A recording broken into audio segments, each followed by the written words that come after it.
Oke, selamat ketemu lagi. Assalamualaikum warahmatullahi wabarakatuh.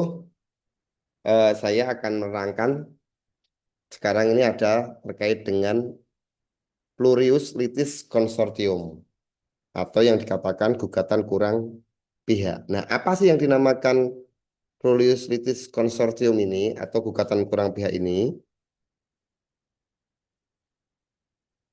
Nah, plurius ini, gugatan kurang pihak ini berasal dari kata pluris. Pluris artinya itu lebih dari satu, litis itu perkara atau sengketa, konsortium itu namanya kebersamaan atau penyertaan pihak. Jadi kalau diartikan pluris litis konsortium ini, ya ini tidak dilibatkannya semua pihak yang berkepentingan hukum.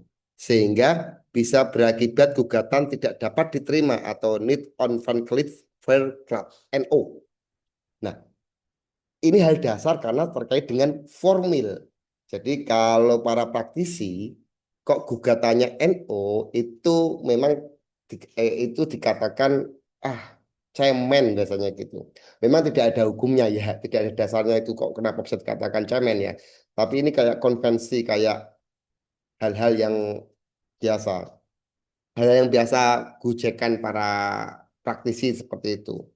Karena kebanyakan para praktisi itu fokusnya itu langsung ke material. Padahal yang formil itu lebih penting. Karena kalau formilnya jelek, pasti materialnya jelek. Tapi kalau formilnya bagus, materialnya itu insya Allah bagus. Nah, Plulius Litis Consortium ini atau gugatan kurang pihak ini masuk dalam kategori formil. Nah, gitu. Nah, jadi kalau misalkan tidak tidak sesuai dengan asas ini, bagaimana sih dampaknya? Itu ini yang nanti akan kita bahas. Jadi gugatan kurang pihak ini contohnya begini. Dalam sengketa tanah ya, yang haknya itu dimiliki bersama. Apabila tanah tersebut dimiliki oleh tiga orang, tiga, namun gugatannya yang diajukan hanya satu orang, tanpa melibatkan keduanya, maka namanya ini kurang pihak. Kenapa? Karena hak yang disengketakan merupakan milik bersama. Misalkan ada kakak adik punya tanah. Tanah itu tanah waris milik bapak. Sertifikatnya masih atas nama bapak. Selain bapak itu sudah tidak ada. Kalau mau mengujakan gugatan, maka dua anak ini harus mengajukan gugatan. Lalu kenapa? Karena kepentingan bersama, haknya hak bersama. Jadi tidak bisa satu aja ya. Ya nanti urusan kemudian mau mengajukan gugatannya itu harus menggunakan fatwa waris dan lain sebagainya itu salah satu formil yang penting juga untuk dilakukan. Contoh yang kedua, objek sengketa ini melibatkan dari satu pihak yang punya kepentingan, namun diajukan kepada sebagian pihak saja. Contoh sengketa tanah lagi nih, kebiasaan sengketa tanah ya. Sengketa tanah ini dikuasai oleh beberapa orang, tapi gugatannya yang diajukan kepada penguasa tanah saja. Contoh misalkan, terkait dengan sertifikat tanah, ada sengketa mengenai sertifikat tanah.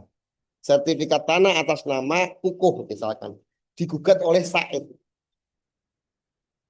Maka Said kalau mau menggugat itu tidak hanya Kukuh saja yang digugat, tapi ada siapa lagi yang mengeluarkan sertifikat itu?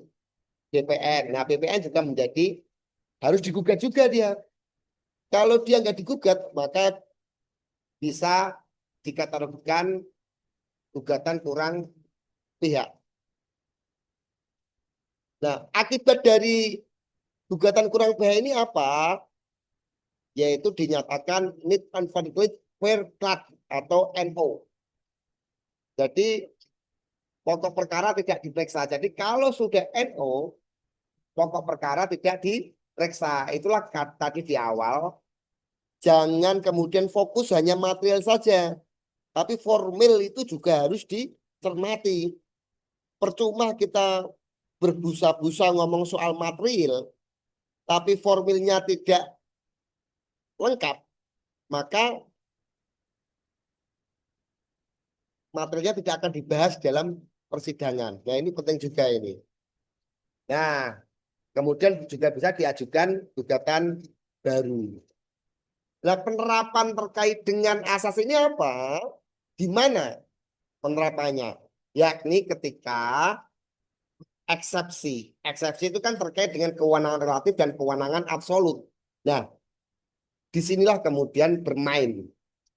Bermain kalau misalkan ada yang mengajukan gugatan dan kita sebagai lawan, katakanlah yang digugat, fokus kita adalah dia gugat siapa?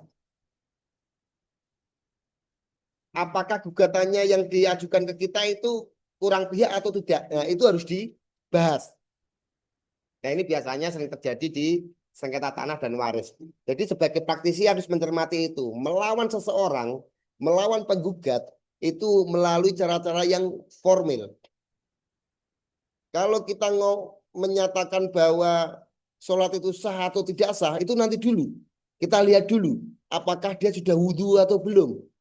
Kalau belum wudhu kok sholat. Nah, gitu-gitu ya. Jadi cara berpikirnya, metodenya seperti itu. Nah, mungkin hanya itu saja. Sekilas, terima kasih. Assalamualaikum warahmatullahi wabarakatuh.